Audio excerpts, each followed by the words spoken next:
Jérémie chapitre 42, le verset 2, le verset 3 et le verset 20.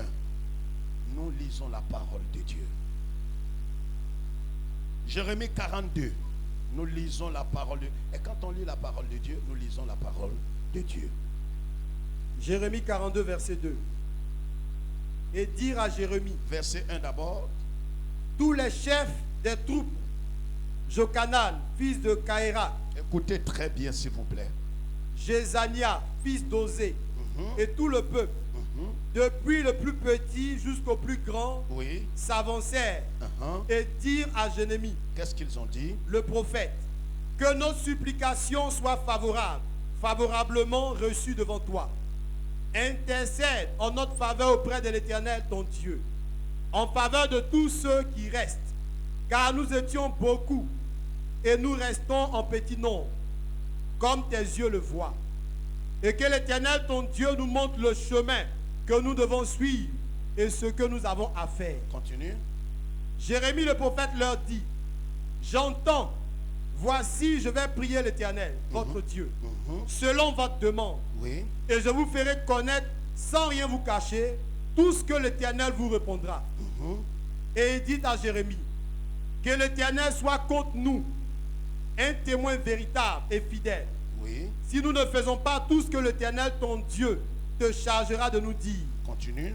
Que ce soit du bien ou du mal, nous obéirons à la voix de l'Éternel. Nous ferons quoi? Nous obéirons à la voix de l'Éternel. Que ce soit du bien ou du mal, nous obéirons à la voix de l'Éternel, notre Dieu, vers qui nous t'envoyons, afin que nous soyons heureux si nous obéissons à la voix de l'Éternel, notre Dieu. 10 jours après, la parole de l'Éternel fut adressée à Jérémie. Et Jérémie appela Jochanan, fils de Karéa, tous les chefs des troupes qui étaient avec lui, et tout le peuple, depuis le plus petit jusqu'au plus grand. Il leur dit, ainsi parle l'Éternel, le Dieu d'Israël, vers qui vous m'avez envoyé, pour que je lui présente vos supplications. Si vous restez dans ce pays, je vous y établirai et je ne vous détruirai pas. Je vous planterai et je ne vous arracherai pas, car je me répands du mal que je vous ai fait. Ne craignez pas le roi de Babylone, dont vous avez peur. Ne le craignez pas, dit l'Éternel, car je suis avec vous pour vous sauver et vous délivrer de sa main. Je lui inspirerai de la compassion pour vous. Continue. Et il aura pitié de vous. Et il vous laissera demeurer dans votre pays. Mais si vous n'obéissez pas à la voix de l'Éternel, votre Dieu, et si vous dites, nous ne resterons pas dans ce pays, nous irons au pays d'Égypte, et nous ne verrons point de guerre, où nous n'entendrons pas le son de la trompette, où nous ne manquerons pas de pain, et c'est là que nous habiterons. Alors écoutez la parole de l'Éternel, reste de Juda. Merci. Restez debout avec votre permission. Le 43, le verset 2.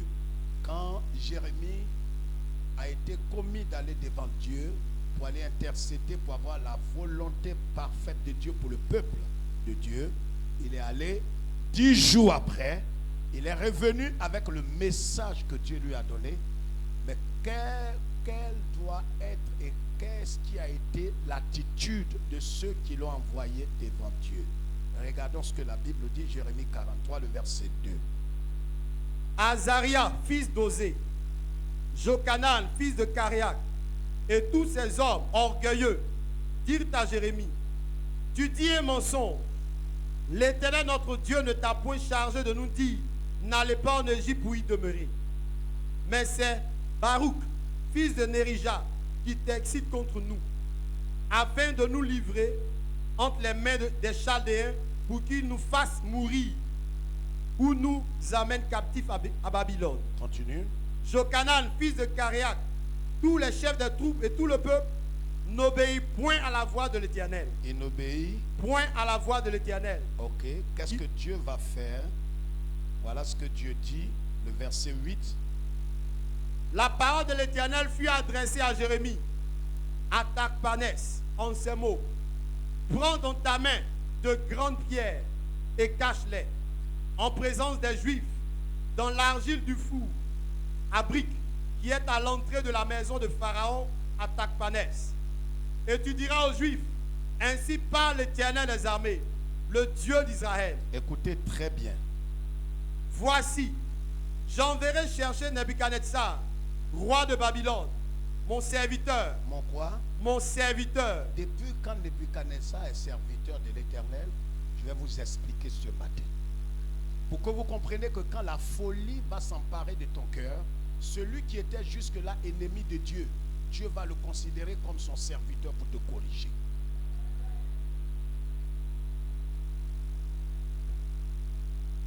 Et c'est en cela que tous, nous allons comprendre qu'en vérité, l'Éternel, le Dieu d'Israël, est l'Éternel des armées.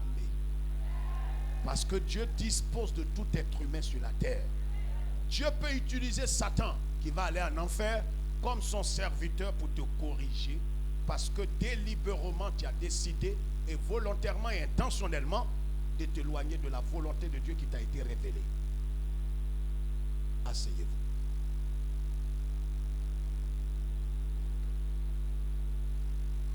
Lèvons la tête, frère.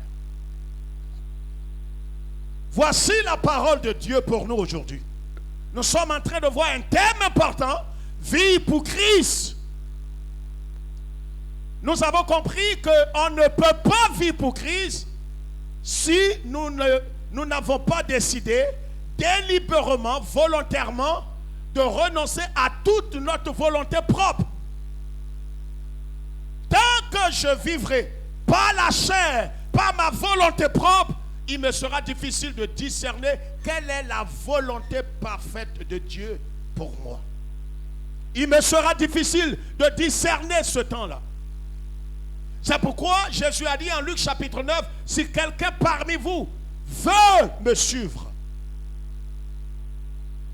si quelqu'un consent à me suivre, à marcher dans mes pas,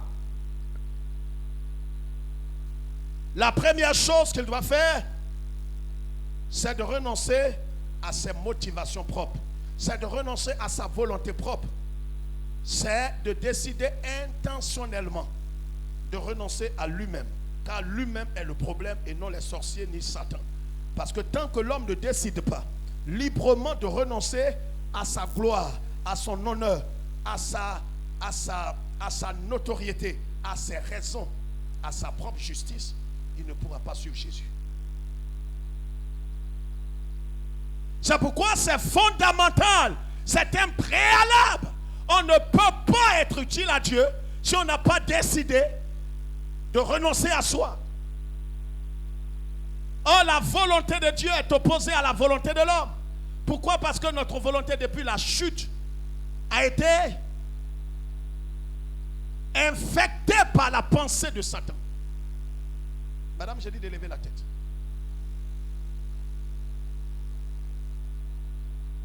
C'est pourquoi notre volonté propre déshonore Dieu.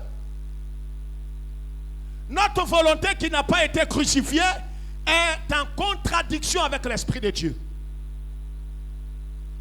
Ne peut pas honorer Dieu, ne peut pas glorifier Dieu, ne peut pas bénir Dieu.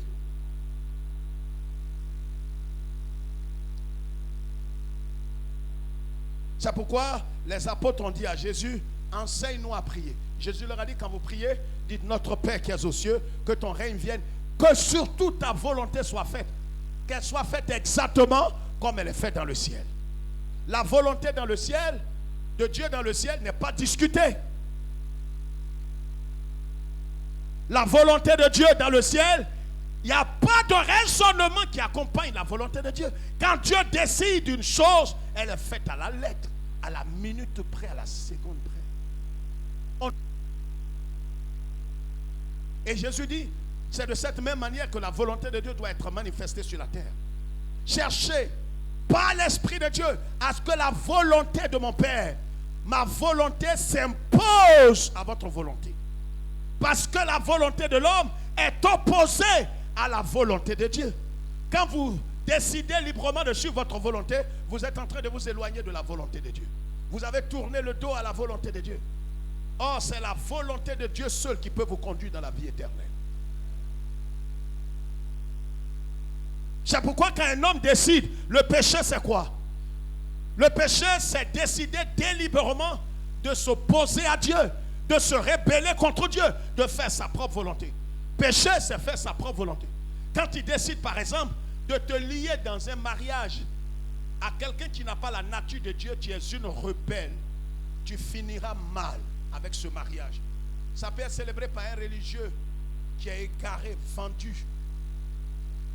Tu as trouvé quelqu'un sur internet et c'est lui que tu veux épouser.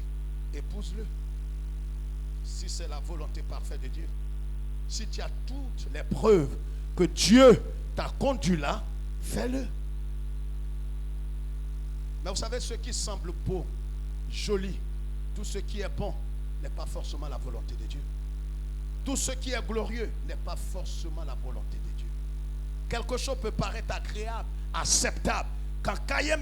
Caïn apportait son offrande à Dieu, il était certain depuis la maison. Certainement que ses parents lui ont dit, Caïn, où tu vas? Il dit, papa et maman, je m'en vais faire une offrande à Dieu.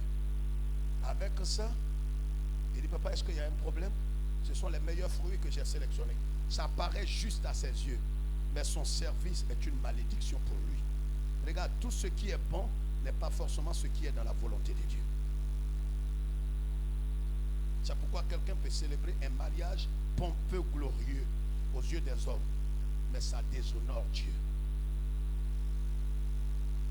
Quelqu'un peut être en train de travailler dans un service. Quelqu'un peut être en train de faire quelque chose qui lui rapporte beaucoup d'argent. Dieu n'est pas contre. Mais si ça ne correspond pas à la volonté parfaite de Dieu, il échouera. Et ce travail qu'il a reçu sera une source de confusion et d'égarement pour lui au soir de sa vie. C'est pourquoi tout ce que je fais, je dois le faire selon la volonté parfaite de Dieu. Est-ce que Dieu m'a parlé?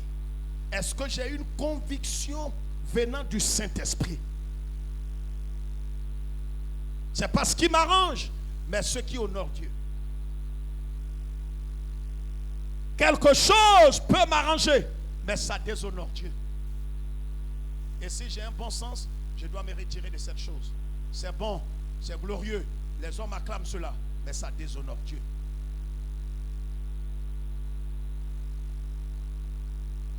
Paul dit par le Saint-Esprit en 1 Corinthiens chapitre 6, le verset 17 à 20, vous avez été rachetés à un grand prix, vous ne vous appartenez pas, vous appartenez à celui qui vous a racheté. En d'autres termes, vivre pour Christ, c'est de renoncer volontairement, sans contrainte, à toute ma volonté, c'est de décider intentionnellement de me mettre entre les mains de Jésus et dire, Seigneur, ma volonté ne compte plus, mes désirs ne comptent plus, mes choix, mes goûts ne comptent plus. Ce qui honore ton Saint-Nom, c'est ce qui doit être ma priorité et ce qui doit être ce qui est un but à atteindre dans ma vie. Quand un homme décide de vivre ainsi, il ne peut que vivre heureux.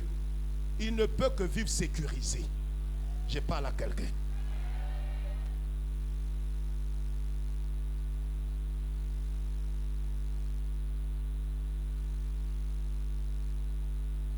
Israël a toujours eu des problèmes. Pourquoi? Et pourtant c'est le peuple de Dieu. Et pourtant Dieu a choisi Israël pour être le messager, pour parler de la part de Dieu. Regarde, Dieu peut te choisir. Dieu peut te consacrer. Dieu peut jeter un regard favorable sur toi. Mais tes actes et tes œuvres peuvent te discréditer devant Dieu. Peuvent te disqualifier devant Dieu. À un certain moment de leur marche, ils ont été transportés où ça? En Égypte. Et qu'est-ce qui s'est passé? La Bible dit que Dieu avait donné un ordre à Abraham. Ne descendez pas en Égypte. Vous savez, dans la marche chrétienne, frères et sœurs, vous tous qui nous suivez, et vous qui nous suivez à la télévision, il faudrait que vous sachiez cela. Et c'est pourquoi l'évangile de prospérité est une malédiction pour ceux qui suivent ça. C'est une malédiction. L'évangile de prospérité vous dira que quand vous venez à Jésus, c'est terminé. Ce n'est pas normal qu'un chrétien ait des problèmes financiers, ait des problèmes de santé, et qu'elle soit chrétienne, née de nouveau remplie du Saint-Esprit, et puis depuis des années, elle ne fait pas d'enfants. Non, ce n'est pas possible. C'est vrai, apparemment, quand vous écoutez, ça sonne bien. Mais ce n'est pas de Dieu. Parce que quelqu'un peut être entièrement à Jésus. Comme Jésus lui-même, quand il était sur terre, il manquait de tout pratiquement selon la vision des hommes. Même pour ce qui est de sa survie. Pour ce qui concerne son ministère. Quand il s'est agi de nourrir le peuple, il était obligé de se référer à un enfant. Ça veut dire qu'on peut être converti, rempli du Saint-Esprit, parlant en langue, prophétisant, et puis on peut avoir des problèmes pour payer sa maison. Alors ne regarde pas avec un regard accusateur. Si cet homme vit dans la crainte de Dieu, dans l'obéissance à la parole de Dieu, Dieu peut l'éprouver pendant des années. Il faut savoir les motivations réelles de quoi? De sa conversion, de sa consécration.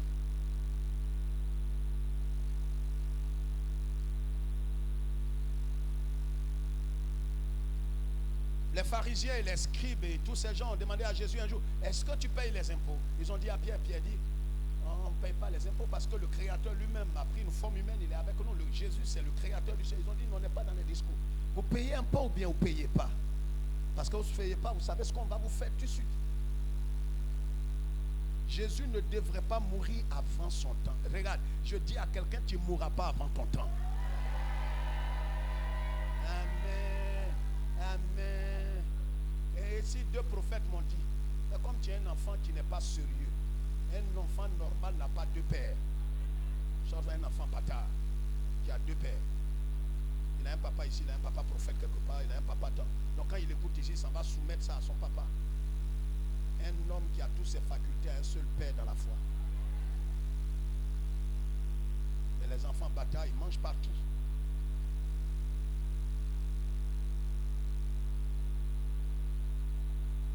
J'assume ça.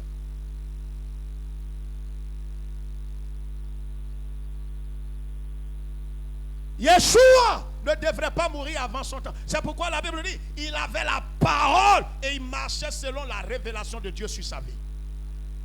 Il ne laissait personne le contrarier. Il ne s'exposait pas quand il n'est pas l'heure de s'exposer. C'est pourquoi quand les gens l'ont arrêté pour dire, hé maître, est-ce que vous payez l'impôt? Il a dit à Pierre, Pierre, va à la pêche. Prends ton hameçon, va pêcher un poisson et dans la boue de ce poisson, tu vas trouver de l'argent, tu vas payer ton impôt et payer mon impôt. Pourquoi est-ce que Jésus fait ça? Parce que son heure n'est pas encore arrivée. Quand ton temps n'est pas encore arrivé, dès qu'il y a un problème, éclipse-toi. Il ne faut pas résister. Ta poitrine n'est pas encore prête. Ne joue pas les Django. Je ne parle pas des sorciers. Il faut être intelligent. Je ne parle pas des sorciers. Parce qu'il y a des gens qui sont là dans le culte des sorciers. Sorcier, à n'importe quel moment, s'il te surprend, il ne peut rien contre toi. C'est pourquoi ne suivez pas ceux qui croient que les sorciers peuvent les manger. C'est inintelligent de croire que tu es en Christ. Et puis sorcier peut te manger. Tu n'es pas intelligent. Si tu es à l'église, ça c'est compréhensif. Parce que sorcier mange chrétien. Mais sorcier ne mange pas celui qui est en Christ.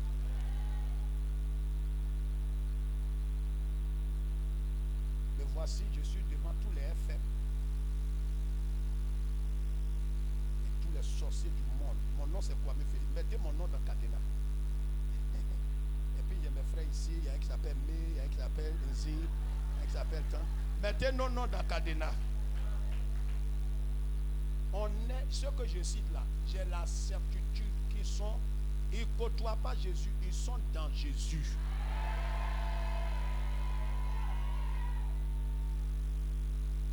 Donc ce n'est pas prière d'un prophète qui sécurise notre vie. Notre vie est déjà sécurisée. Tu n'as pas besoin d'apporter un mouton ou un cabri ou quelque chose, un cochon ou un paiement à quelqu'un. Ta vie est déjà sécurisée. Tu n'as pas besoin de faire offrande. Tu fais l'offrande en signe de reconnaissance. Ce n'est pas pour que tu vives, mais c'est parce que tu vis que tu bénis Dieu.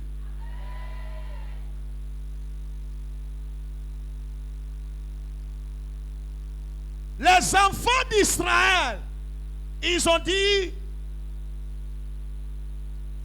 et tous, ils ont fait délégation, ils ont trouvé Jérémie le prophète. Jérémie, c'est un prophète iconoclaste. C'est-à-dire, c'est un monsieur, quand tu le regardes, tu ne sais pas où le mettre. Il n'est pas conventionnel.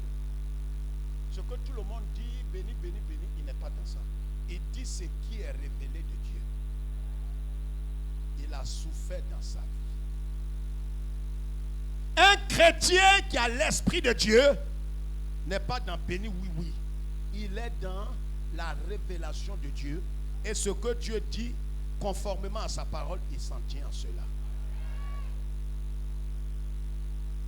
Les enfants d'Israël sont allés voir Jérémie. Ils lui ont dit, Jérémie, écoutez-moi très bien. Jérémie le prophète, serviteur de Dieu. Nous voulons vivre pour Dieu. Nous voulons rester sous l'abri du Très-Haut. Nous voulons être en sécurité, Jérémie. On sait que Nebuchadnezzar n'est pas loin. Nebuchadnezzar va nous prendre, nous kidnapper et va nous envoyer en déportation. Et comme là où nous croyons que la sécurité se trouve, c'est en Égypte. Parce que si Nebuchadnezzar veut faire du mal à nous qui sommes là et qu'il nous voit en Égypte, il va freiner, il va réfléchir par deux fois. Parce que l'Égypte est une puissante nation. Dieu, tu vois, c'est vrai qu'on doit prier. Mais tu vois Dieu, Jérémie, au nom de Dieu, on doit être intelligent. Alors les gens prennent des dispositions dans leur tête où ils vont se mettre à l'abri. Ils ont déjà payé des maisons, ils ont déjà donné des avances et des loyers en cas de cas où ils vont partir. Mais c'est pourquoi tu risques d'être le premier à périr. Parce que tu n'as pas mis ta confiance dans l'Éternel. Tu seras le premier, toi et ta famille, peut-être à périr. C'est ce qu'Israël a fait.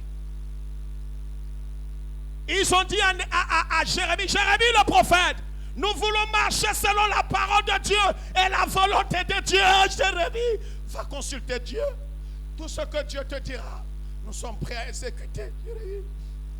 Le mal comme le bien. Si on n'exécute pas, que Dieu nous juge. C'est nous qui te disons ça. Moi et tout le peuple qui est derrière moi. C'est ça ou bien c'est pas ça? Ils ont dit Amin. C'est ça, va consulter Dieu. Là où on est, on ne sait même plus. Mais pendant qu'ils disaient ça, ils avaient quelque chose qu'ils avaient arrêté dans leur cœur. Voyez le trait et l'hypocrite. Ne fais pas semblant de dormir. Lève la tête et regarde ici. Tu n'as pas le temps de dormir. Pendant que tu fais semblant de chercher la volonté de Dieu pour le mariage, la volonté de Dieu pour le travail, la volonté de Dieu pour le voyage, tu as déjà une idée arrêtée. Tu es traître. Tu es un méchant. Tu ne peux pas avoir quelque chose d'arrêté, d'irréversible dans ton cœur, pendant que tu dis à tout le monde, je m'en vais prier. Pasteur, pour le cas du mariage là, et tu joues les spirituels. Ça ne fait pas rire, ma soeur. C'est ignoble. Je vais chercher la face du Seigneur. Ce que le Seigneur va me dire, c'est ce que je vais vraiment, je vais obéir à la voix du Seigneur. Je vais obéir parce que je ne suis pas prêt. J'ai connu tellement de déceptions dans ma vie, dans le monde. Et pendant qu'elle dit ça, elle a déjà arrêté. Les deux hommes là, Ali et Kobe, elle a déjà choisi Kobe. Donc dans sa tête, pendant qu'elle fait les mises en scène comme un cinéaste, elle a déjà choisi. Mais pourquoi tu es traître comme ça? Et tu n'as pas l'honnêteté de dire, c'est pourquoi ton mariage ne réussira pas. Ça a été fondé sur la ruse, la malice et le mensonge. Tu n'as pas cherché la volonté de Dieu. Tu avais ta pensée. Tu avais quelque chose que tu avais arrêté de ton propre chef. Pour le travail, on t'a proposé 3 boulots. Ici, on sert en caleçon en string. C'est 800 000. Ici, c'est un maquis. Tu sers l'alcool. Tu as 300 000. Et ici, c'est un magasin où on vend les chaussures, les habits. On te paye 75 000. Et tu viens, pasteur, je ne sais que faire. Non, ça fait pas rire. C'est choquant. Parce que celle qui parle, celui qui parle là, il a déjà arrêté quelque chose. Le problème, ce n'est pas le choix que tu fais. Le problème est que tu ruses avec les gens. Tu viens trahir Dieu. Dieu sait dans ton cœur ce que tu as arrêté.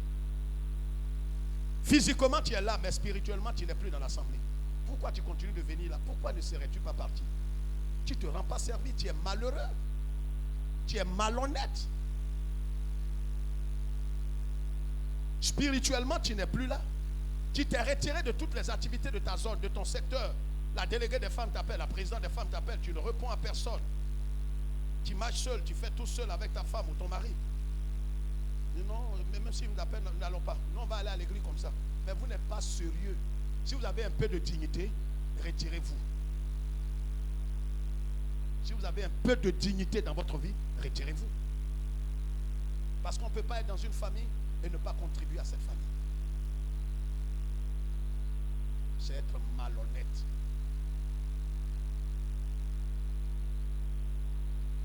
Ils ont dit à Jérémie, va devant Dieu. C'est nous qui te disons ça. On ne t'a jamais dit depuis qu'on est avec toi. On veut connaître la volonté de Dieu. Jérémie dit, ce que vous dites, vous êtes sincère? Il dit oui. Donc je vais me retirer, je vais aller chercher la volonté de Dieu et je vais vous l'amener. Ils ont dit, c'est ce qu'on attend de toi. Les trois boulots qu'on t'a présentés là, où il y a 800 000 francs, où on travaille en string, en caleçon. Je suis diaconesse, mais il faut que j'ai l'argent. L'argent n'a pas d'odeur. Menteur, menteur. Même si tu n'es pas sage. L'argent des fesses n'a pas l'odeur de l'argent des mains. Non, ça ne fait pas rire. Ça au moins, même tu n'as pas été à l'école, tu n'es pas chrétien converti, tu sais ça. L'argent qui sort des fesses et l'argent qui sort des mains, du travail fait honnêtement, n'a pas la même odeur.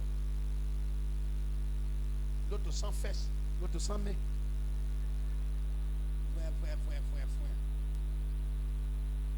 C'est toi qui ris, tu crois que Dieu est metteur en scène. Alors Jérémie allait devant Dieu. Jérémie a questionné Dieu, Seigneur. Premier jour, Dieu n'a pas. Deuxième, troisième, quatrième, cinquième. Vous savez, Dieu, quand vous priez, il veut voir jusqu'où vous voulez aller avec lui. Il veut voir si ce que tu demandes là te préoccupe. C'est ce qui trompe plusieurs. Mercredi, il y a quoi?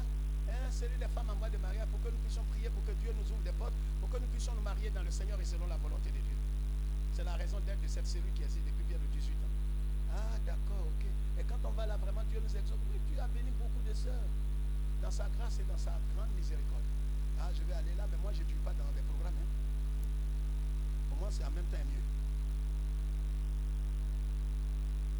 En même temps mieux, c'est l'esprit de Caïn.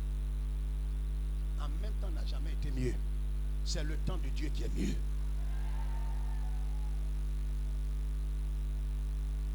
Elle vient une première fois, alléluia, gloire à Jésus-Christ, gloire à Jésus-Christ, il est Seigneur. Mercredi prochain encore, il y en a. On dit oui, ça va durer, hein, cette année. Et c'est à quel moment Marie la même vient? On dit, certains disent, moi là, ça fait 8 ans que je suis dedans. J'ai eu des propositions, mais j'attends le temps de Dieu. Et l'homme selon le cœur de Dieu. Moi, je ne dis pas dans ça. Je ne dis pas dans ça. Moi-même, Dieu dit, il y a une parole dans la Bible qui dit, Dieu dit, aide-toi et le ciel t'aidera. Les grosses robes vous portez là. Comment un garçon va vous aimer? Moi, j'ai 3 mini-jupes. Sexy. Et c'est fendu. Ça là, si un frère voit ça, il va tomber mouque. Je sais de quoi je parle. Esprit de Jézabel. Tu sais comment Jézabel est morte? Les chiens ont léché et mangé sa chair. Les prostituées, sous le manteau de l'évangile, seront mangées par les chiens. Prostitue-toi. Jupe même est petite, mais c'est fendu. Et où? Devant. Et qu'est-ce qu'il y a devant? Pourquoi tu fais ça? Pourquoi on voit quoi? Tu nous présentes quoi? Jupe qui m'arrive ici là. Où est ce qui est court? Où est ce qui est court? Ça arrive sur mon genou. Où est ce qui est court? Et pourtant, quand vous asseyez, vous n'avez pas l'honnêteté de laisser. Vous mettez foulard dessus. C'est pas court. Tu mets foulard, c'est pourquoi? Non, c'est pas amen. Je suis là pour t'éduquer.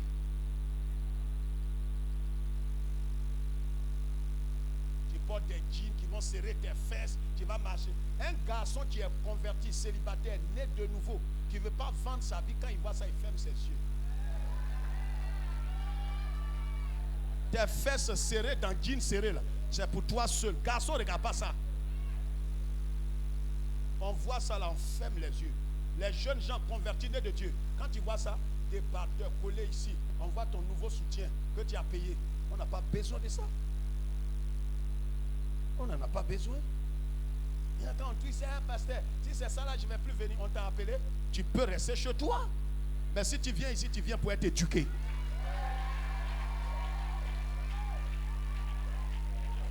Ne viens pas ici pour distraire les gens. Tu vas venir ici, ton offrande va tomber. J'y parle ici, c'est fendu. Ton offrande va tomber. On fait quoi? On ne dit pas vérité, on dit jugement. C'est quoi tu vas nous montrer là? Tu vas faire une onction, va quitter sur nous. Il y a des soeurs à des programmes, on ne peut jamais les mettre devant. Même des responsables. Elle est habillée même pour marcher, c'est un problème. Pourquoi tu m'ailles comme ça? Hein? Non, c'est mon pantalon là, ma jupe là. C'est quoi tout ça? C'est quoi tout ça? Et quand on va dire ça, comme tu n'es pas converti, tu es frustré, ton visage va se casser. Pourquoi tu es comme ça? Je ne suis pas content. Mon habit j'ai porté là, tout ce que je porte, on critique, mais tout ce que tu portes ne va pas être toi. Ça va être Satan. Ça va avec le monde. Mais c'est quand tu me regardes, mon visage là, je suis là, quelqu'un qui veut distraire. Les pasteurs ne prêchent pas ça à cause de l'argent. Et quand tu dis ça, celle qui donne l'argent là, c'est elle qui s'expose le plus comme une prostituée. Donc quand elle s'habille comme ça, elle jupe coupée ici, autour. Si tu dis ça, elle n'envoie plus ton argent. Mais si tu n'envoies pas, ça me dégale. Ils ont dit à Jérémie, Jérémie, va devant Dieu, amène-nous la révélation, l'épignox, on va avoir toute la connaissance. Jérémie est allé après 10 jours, il est venu. Il dit, Baruch, vous tous convoquez l'assemblée. On dit, mais il y a quoi? Il dit, Dieu a parlé. Dieu dit de vous dire, ne descendez pas en Égypte. Si vous descendez en Égypte, ainsi parle l'Éternel. Ainsi parle l'Éternel. Dieu enverra son serviteur, Nebuchadnezzar. Ils ont dit quoi? Nebuchadnezzar. C'est comme, non, quand on dit Nebuchadnezzar, tu ne comprends pas.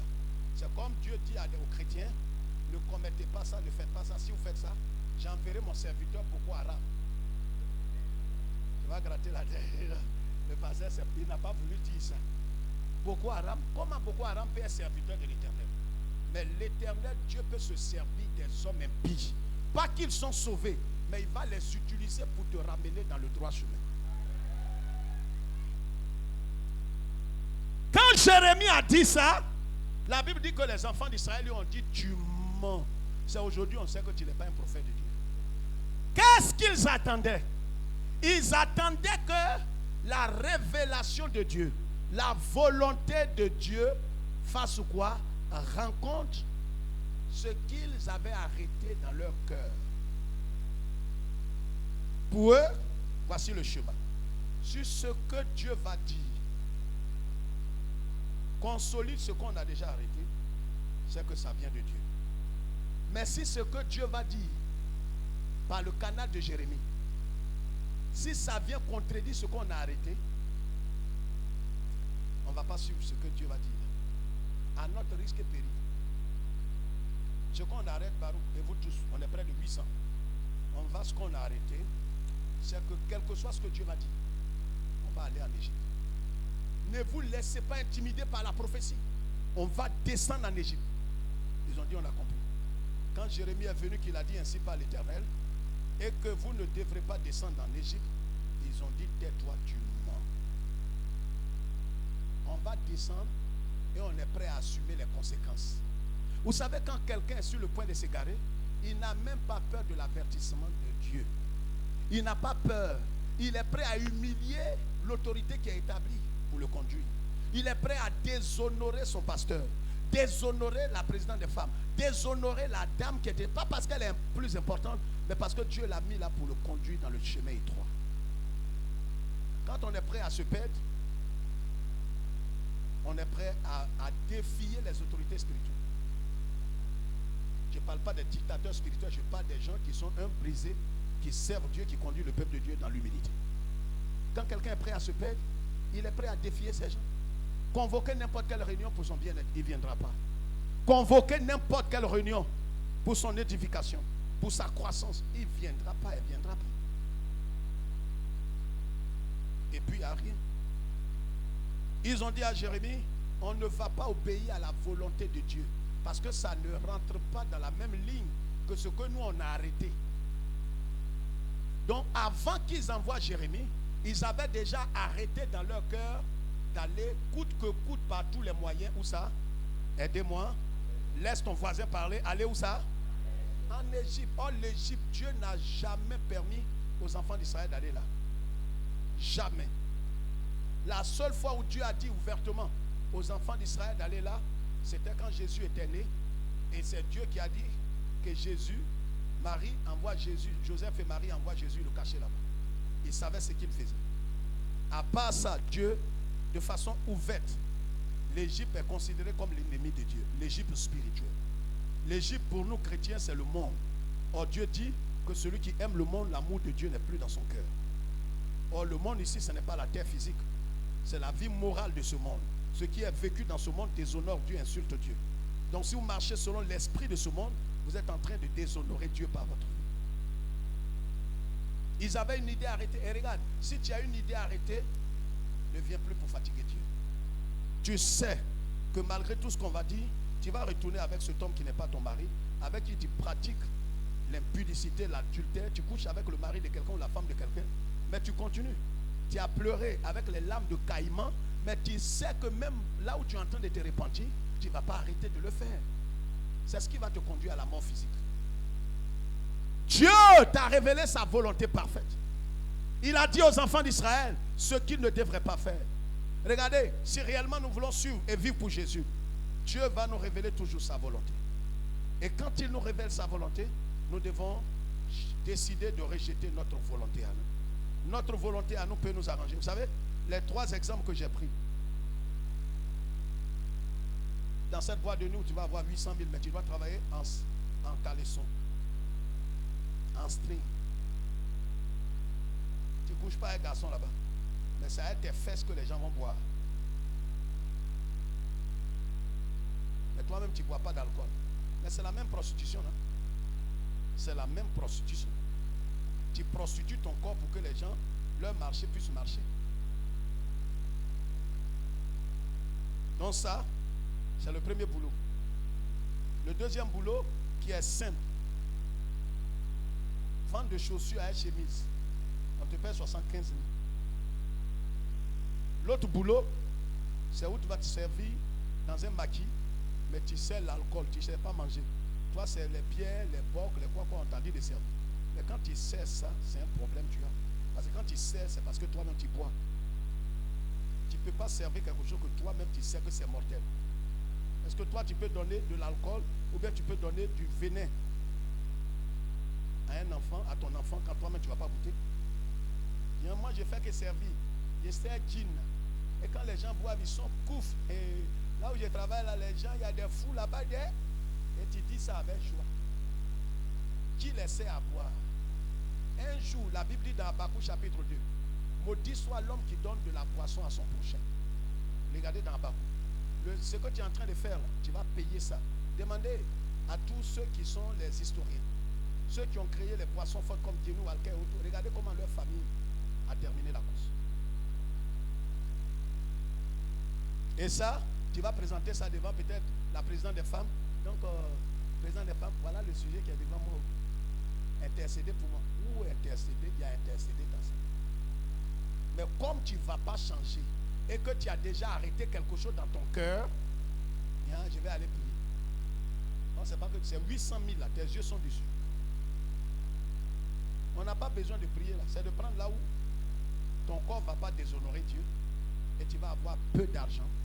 Or, le peu là, avec Dieu vaut mieux que les 800 000. Quelqu'un comprend le message ce matin. N'est pas quelque chose d'arrêté dans ton cœur quand il vient devant Dieu pour dire Seigneur. Quand il vient devant Dieu pour dire Seigneur, je veux faire ta volonté parfaite. Sois prêt à sacrifier tout ce que tu as arrêté d'avance. Sois prêt. Mais si tu n'es pas prêt à renoncer à tout, c'est que tu n'as pas décidé de servir Dieu et d'honorer Dieu. Tu n'as pas décidé.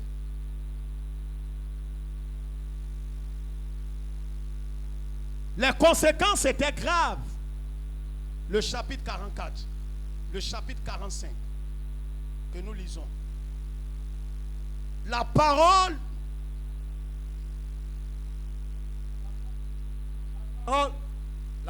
que Jérémie le prophète adressa à Baruch, fils de Nérija. Écoutez bien les conséquences. Quand ils ont arrêté dans leur propre cœur, ça veut dire que ils ont rusé avec le prophète Jérémie. Comme beaucoup sont en train de ruser avec le Seigneur Jésus. Il entend le message de la croix, mais il sait qu'il ne va pas obéir. Oui, c'est vrai, Dieu m'a demandé de pardonner, mais je ne vais pas pardonner. Dieu m'a demandé de renoncer à la débauche. Personne ne me voit, ma femme ne me voit pas quand je vais au travail. Mais cette petite copine-là, elle ne m'a rien fait, je ne peux pas la laisser. Je sais que je fais mal, mais je ne peux pas la laisser. J'ai dit à quelqu'un ici, il y a quelques temps en arrière, quelques semaines,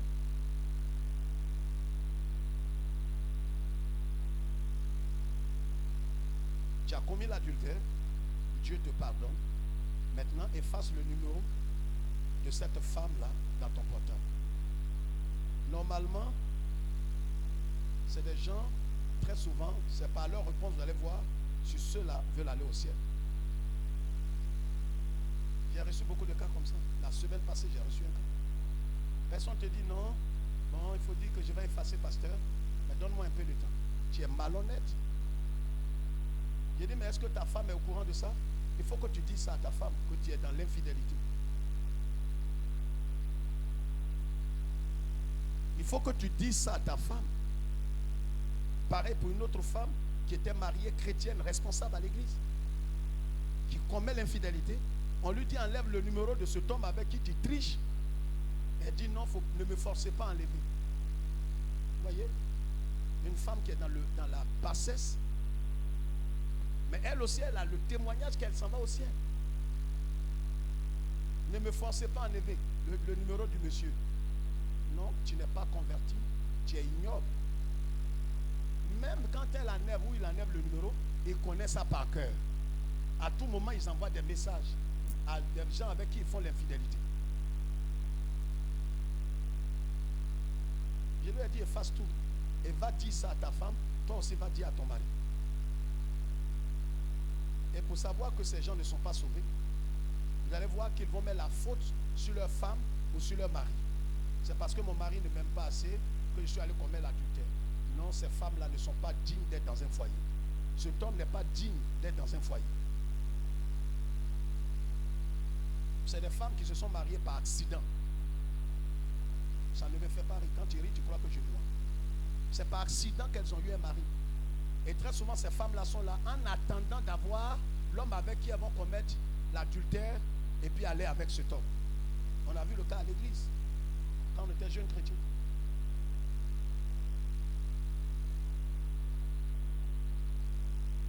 Comment quelqu'un avec qui tu commets la débauche, on te dit enlève son numéro. Même quand tu vas enlever, c'est un acte d'obéissance. Pour dire j'ai décidé de me repentir, de tourner le dos au péché. Même quand tu enlèves là, tu connais ça dans ta tête. Ce n'est pas aujourd'hui vous envoyez des messages d'adultère.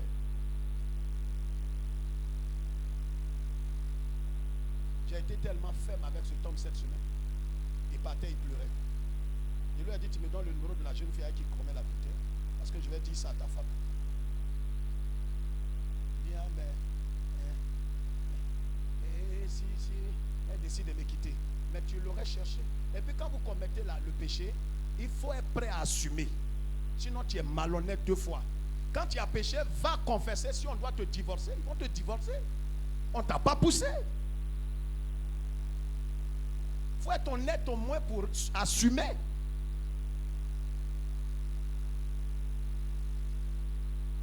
J'ai les hypocrites et les irresponsables. Ils ont dit à Jérémie, Jérémie va consulter Dieu. Jérémie a consulté Dieu pendant 10 jours. Peut-être qu'il a fait dans le jeûne. Il vient, il leur présente ce que Dieu décide. Il dit non, on ne peut pas obéir à ça. Pourquoi? Non, mais ça ne nous arrange pas. Donc en vérité, vous êtes prêt à faire ce qui vous arrange et non ce qui honore Dieu. Si c'est dans cet esprit que tu es assis ici aujourd'hui, tu es en train de t'égarer. Quand on suit Jésus, on ne le suit pas pour ce qui nous arrange. On le suit pour ce qui l'élève, ce qui le glorifie.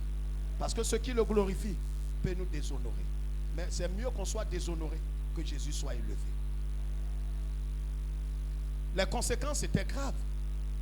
Ainsi parle l'Éternel, le Dieu d'Israël. Tu dis malheur à moi, car l'Éternel ajoute le chagrin à ma douleur. Je m'épuise en soupirant. Je ne trouve point de repos. Ainsi parle, voici ce que j'ai bâti, je le détruirai. J'ai planté, je l'arracherai. Regardez. Et souvent, merci pasteur. Je vais m'arrêter sur ces points. On aura l'occasion de voir ça encore le mardi à l'étude biblique. Vous savez, tout ce que Dieu a planté dans ta vie, j'ai entendu plusieurs dire, ce que Dieu a béni là, personne ne peut détruire, c'est vrai, mais Dieu lui-même peut détruire ça.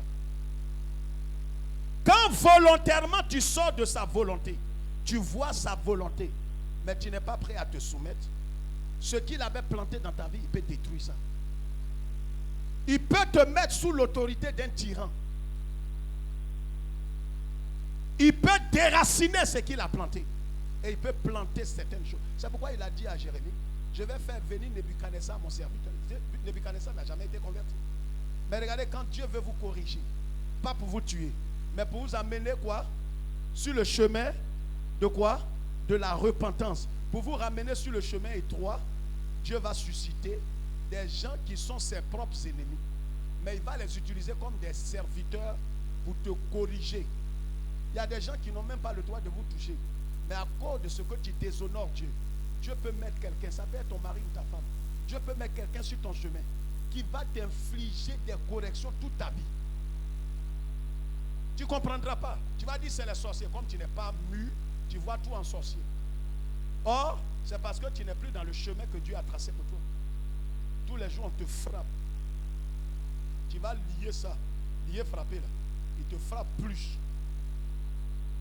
Tout ce que tu entreprends échoue. Tu vas dire, ah, c'est les sorciers, la fin d'année là. Non, c'est Dieu qui est en train de te corriger, mais tu ne discernes pas. Bien-aimés frères et sœurs, ce que nous avons arrêté dans notre cœur, qui ne correspond pas à la volonté parfaite de Dieu, nous devons les laisser tomber ce matin. Je vais entendre ta voix. Ça peut ne pas t'arranger, mais ce n'est pas ce qui t'arrange qui va te sauver. Quand Jésus a rencontré cette femme dans la Bible, en Jean, chapitre 4, la femme samaritaine, Jésus lui a dit, je vais te donner l'eau de vie, mais va chercher d'abord ton mari. Elle a été honnête, elle a dit, je n'ai pas de mari. Il dit, oui, tu vois, tu dis bien. Parce que les sommes que tu as eues ne sont pas tes maris. L'homme avec qui tu vis présentement n'est pas aussi ton mari parce que c'est un homme divorcé. Donc comme tu t'es repenti, alors je vais te parler, je vais te bénir, le salut va entrer dans ta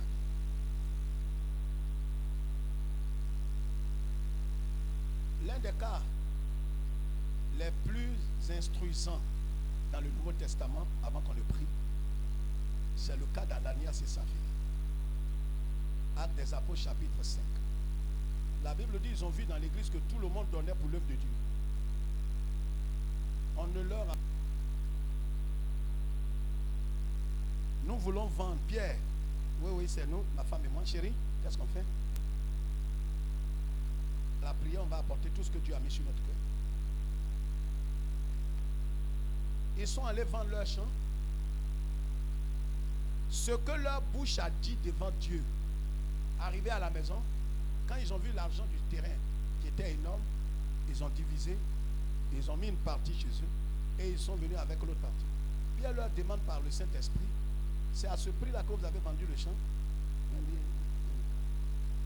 Quand quelqu'un veut mentir, c'est des signes qui trompent. Quand tu lui poses la question, il répond à sa tête. Dis non, il faut dire avec ta bouche. Boum, il tombe, il meurt. Sa femme vient en chantant. Pas fait de lever de corps. On n'a pas eu veillée funèbre. Quand tu meurs dans cet état-là, même tes obsèques sont pour écouter. C'est des enseignements. Hein?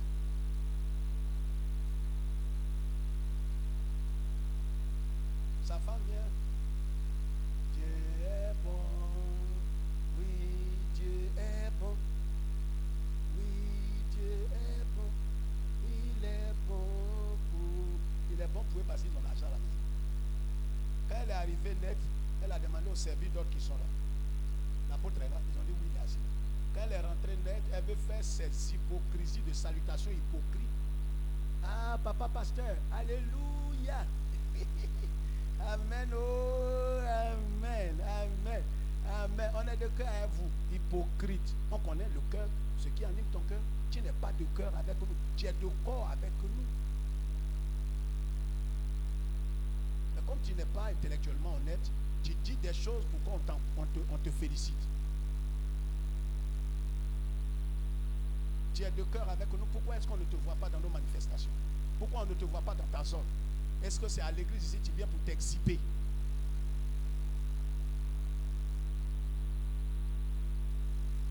Oh, dis-moi, à combien vous avez vendu le champ, toi et ton mari?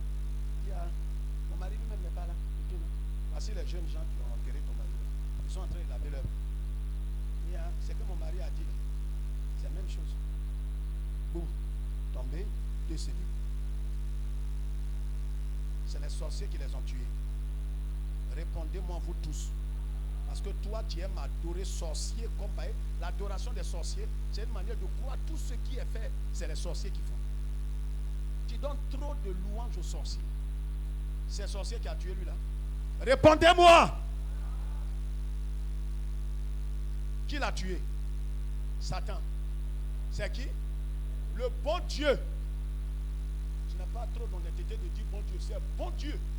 Bon Dieu qui a tué Ananias et Saphira. Le bon Dieu.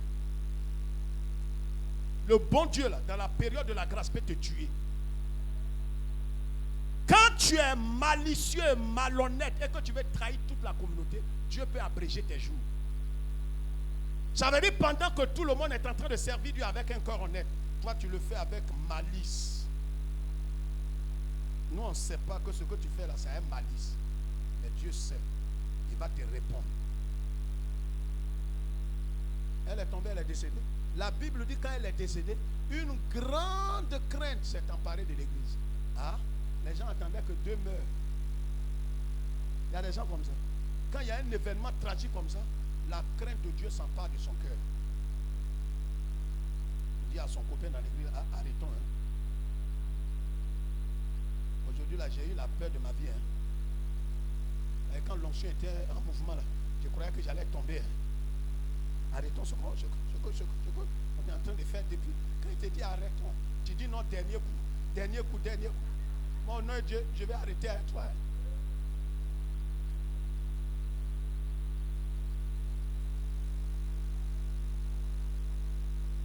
Souvent, vous ne savez pas qu'on sait. Dieu me parle. Je ne suis pas prophète. Mais si Dieu ne me parle pas, comment je vais vous conduire? Quand tu es en train de faire des choses avec une soeur, je sais. J'ai le discernement. Je vous ai dit, j'ai parlé à plusieurs comme ça dans l'église. Arrêtez un frère. C'est là, non, c'est ma petite soeur. Même père. Ah, il ne sait pas que je suis allé prier. Dieu m'a dit, vive dans la débauche. Je sais ce que chacun fait. Mais tu sais ce que tu fais là, tu vas payer ça. À moins que tu arrêtes. Si tu connais la volonté parfaite de Dieu, jette ta volonté aujourd'hui. Aligne-toi sur la volonté parfaite de Dieu. Même si tu dois connaître la honte, vaut mieux cette honte étant dans la volonté de Dieu que être dans un semblant d'honneur dans ce qui est contre la volonté de Dieu. Ne prends pas, ne remets pas à demain ce que tu peux faire aujourd'hui. Tu dois rompre avec quelqu'un aujourd'hui. Il faut rompre après le culte. Enlève ces numéros. Je sais que tu as bossé ça dans ta cœur. Ça, je connais ça. Tous ceux qui ont commis l'infidélité, je sais, ils ont tout ça dans leur tête. Mais toi, une fois tu enlèves, il faut effacer. Ne parle plus.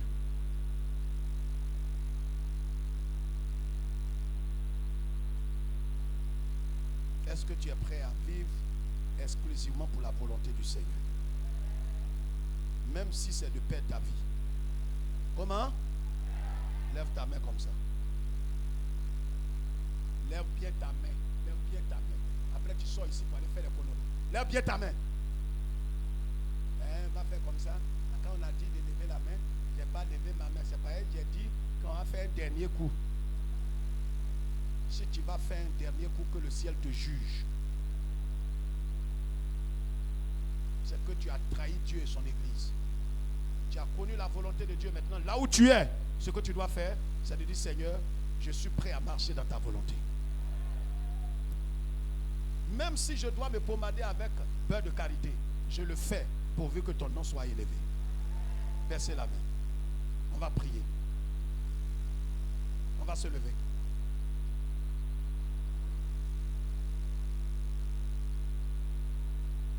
Dieu peut déraciner beaucoup de choses dans ta vie, dans ton foyer, dans ta santé, dans ton travail. Dieu peut abattre beaucoup de choses en cette fin d'année. Range-toi. Range-toi. Range-toi.